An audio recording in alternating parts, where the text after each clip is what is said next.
Kas notiek Saeimā? Latvija pirmajā vietā turpina uzturēt to, ka mēs atdosim otro pensiju līmeni cilvēkiem. Atkal noraidīja.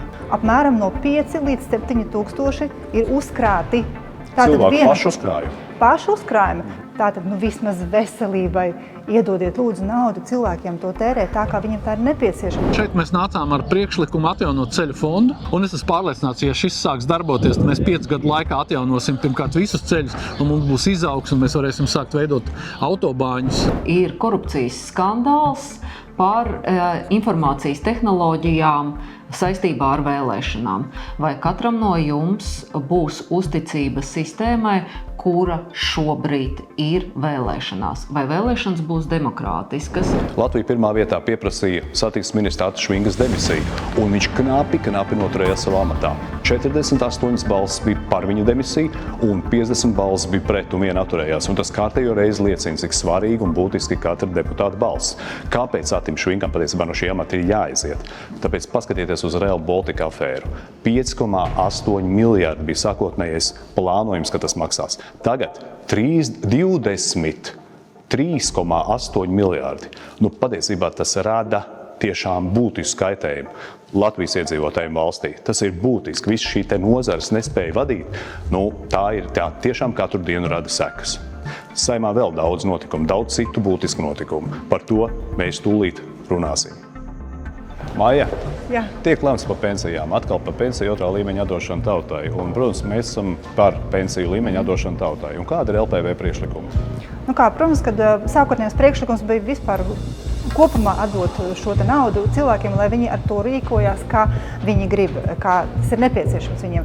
To noraidīja tajā reizē. Ja? Labi, bišķiņi sašaurinam atkal. Tālāk mēs ejam ar to, ka varētu tātad dot veselības uzlabošanai, tad pirmā vai vienīgā mājokļa iegādē un arī kredītu parādu saistību dzēšanai. Atkal noraidīja. Atkal sašaurinam. Šoreiz mēs tagad burtiski pēc dažām minūtēm atkal skatīs par iekļaušanu dienas kārtībā konkrēti tikai par veselību.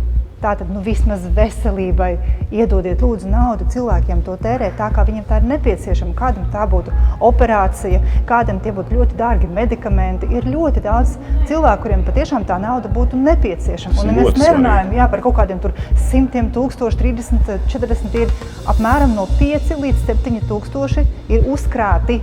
Cilvēku pašu uzkrājumi. Piemēram, operācija maksā apmēram ir dažādas, protams, operācijas. Rekomends paziņā saka, pirksts jau 2 gadus, kā viņš gaida rindā, 2000 maksā operācija. Lai tiktu vispār pa valsts finansētiem līdzekļiem uz operāciju, ir jāgaida apmēram 3 gadi. Bet tur jau pirksts drīz būs vienkārši jāamputēs, atvainojos. Tas ir nenormāli. Cilvēks uzkrāja savu pensiju līmenim, viņam nedod ārā un veselība galvenais. Kā tā? Es ļoti ceru, ka balsojums būs normāls, sakarīgs šoreiz. Tad jau redzēs. Vienkārši tas parāda, kuri ir tie, kas patiešām iestājas par cilvēku interesēm, nevis tie, kas pēc tam raksta vai uz televīzijām staigā, ka mums rūp cilvēku veselība, cilvēku dzīves. Redzēsim, kā viņiem rūp. Jā, redzēsim. Edmund, kas ir svarīgākais Saeimā šobrīd? Kas būtiskākais? Tu domā tieši šodien vai vispār? Šodien. Es domāju tieši šodien. Es tev pateikšu tā, šodien ļoti interesanta diena un ļoti svarīga likumprojekti. Tad pirmais manā skatījumā, kas ir ļoti svarīgs, tas ir otrais pensiju līmenis. Latvija pirmajā vietā turpina uzturēt to, ka mēs atdosim otro pensiju līmeni cilvēkiem, jo tā ir viņa nopelnītā nauda, un tas, kā ārzemju bankas lobē tik dikti un bez kādiem riskiem un atbildības grib viņu pārvaldīt, godīgi sakot, tas mūs neinteresē. Šī nauda ir jādod cilvēkiem, lai cilvēki paši varētu par viņu lemt.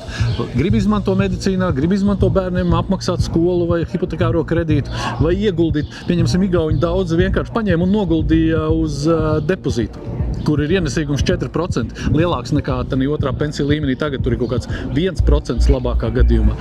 Tā kā cilvēki ir, es uzskatu, ka viņi ir veikt spējīgi un finansiāli izglītoti un ir jāuzticas saviem cilvēkiem, kas attiecīgi arī viņos rosina uzticību valstī un pensiju sistēmai. Tas ir punkts 1. Un otrā lieta, man liekas, kas ir ļoti būtiska, mēs visi pārvietojamies pa ceļiem. Kas brauc, kas ar velosipēdu, kas ar automašīnu, motociklu un tā tālāk. Šobrīd mums ir zem katras kritikas ceļi. Un naudas nav, visu laiku nav, trūkst, katru gadu tur kaut kādi, lai mēs ieietu tādā ritmā, ir nepieciešami 4 miljardi, lai sakārtot visus autoceļus. Kā to izdarīt, ja naudas nav? Un šeit mēs nācām ar priekšlikumu atjaunot ceļu fondu, kur tiks ieskaitīti 80% no naftas produktu akcijas pārdošanas, 100% viņetes, 100% autoceļu uzturēšana, visi administratīvie sodi, kas ir pa ceļu satiksmi, tur ieskaitīsies, un arī visādas Eiropas fondi un ārzemju investīcijas, kas nāk, pieņemsim, pie mums. Un es esmu pārliecināts, ja šis sāks darboties, tad mēs 5 gadu laikā atjaunosim pirmkārt visus ceļus, un mums būs izaugs, un mēs varēsim sākt veidot autobāņus, un tas būs vienkārši. Es tā domāju, ka mēs 5 gados varētu Lietuvu un Igauniju noķert.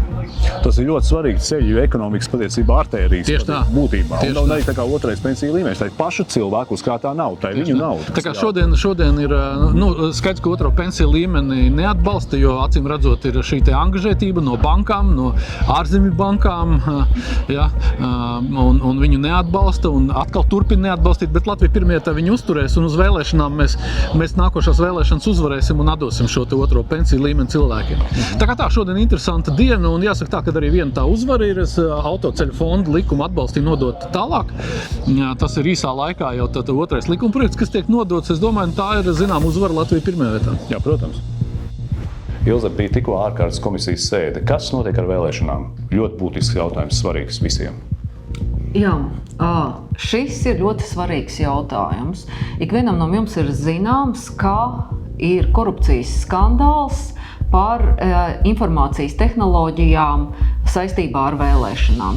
Komisijas sēde tikko lēma pāraudzīt šo procesu, kā notiksies, vai būs kāda informācija par to, ka ir bijuši negodīgi iepirkumi, vai šie iepirkumi ietekmēs pašu vēlēšanas procesu. Un šobrīd viennozīmīgi varu pateikt, ka komisijā, kurā es strādāju, tiks uzraudzīts, lai vēlēšanas varētu notikt godīgi, lai vēlēšanās, ja pēkšņi visi šie iepirkumi būs nelikumīgi vai vēl kāda notiktu skaitīšana ar rokām. Un šis ir sarežģīts process, un valsts pārvaldes un pašvaldību komisija aicinās arī tiesību sargājošās iestādes, un kā deputāte es piekritu lēmumam, ka viņiem ir jānāk un jāstāsta par to, kas notiek valstī. Ir aizturēti vairāki uzņēmēji, kuru vārdi šobrīd nevienam nav zināmi, un šobrīd notiek izmeklēšana. Mēs kā komisija un es kā deputāte gaidām atbildes no tiesību sargājošām iestādēm, kā tas ietekmēs vēlēšanu procesu. Vai katram no jums būs uzticība sistēmai, kura šobrīd ir vēlēšanās? Vai vēlēšanas būs demokrātiskas? Es sekošu tam līdzi un atbildes jūs saņemsiet.